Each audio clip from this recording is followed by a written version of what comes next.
witing tarangga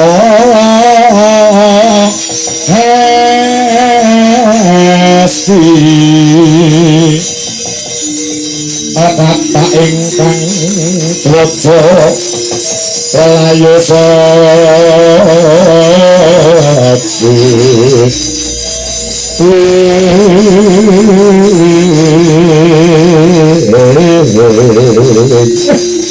Ndoro anoman iya beda waduh ndoro sing ngono iya lakon jeneng dugi mriki dina samangku aku diutus dening ramanmu ki Semar Badanaya supaya jampang utawa memanuki marang lakuning Petruk Garing kang Sata Bagong lumarap mring negara Sina lajeng yen ana sambi kalane wis ana alangane Anoman iki minangka dadyasana ngayomi marang keselamatan Petruk. Nggih.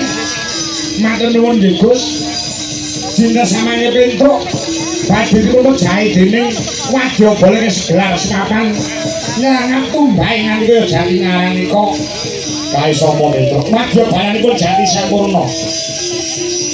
Pendhita anyar sing sajake ngetokke piwulang-piwulang sing sesat.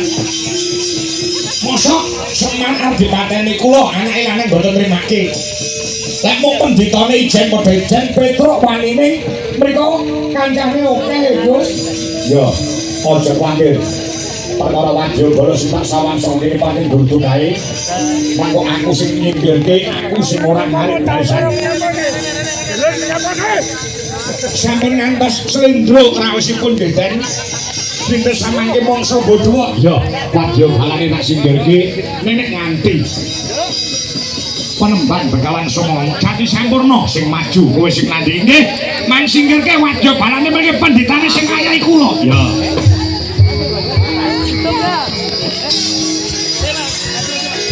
Andhet kayung gegono nenggih.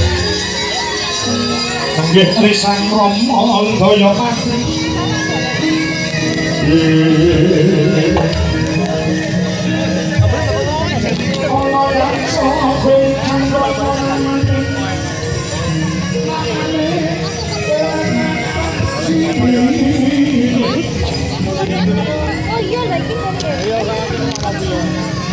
Lagi mau play itu boleh. Jadi joning maring batho tanah Apa iki? Apa iki? Apa iki? Apa iki?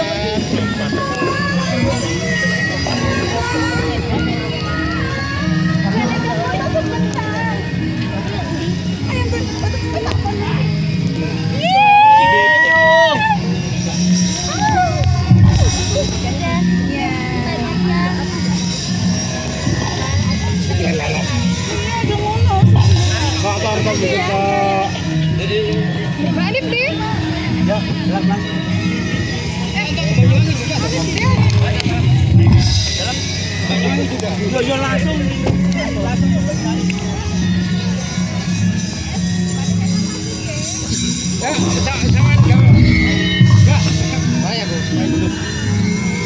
langsung nang Banyuwangi malam hari ini. Udah lah yo. Yo. Tapi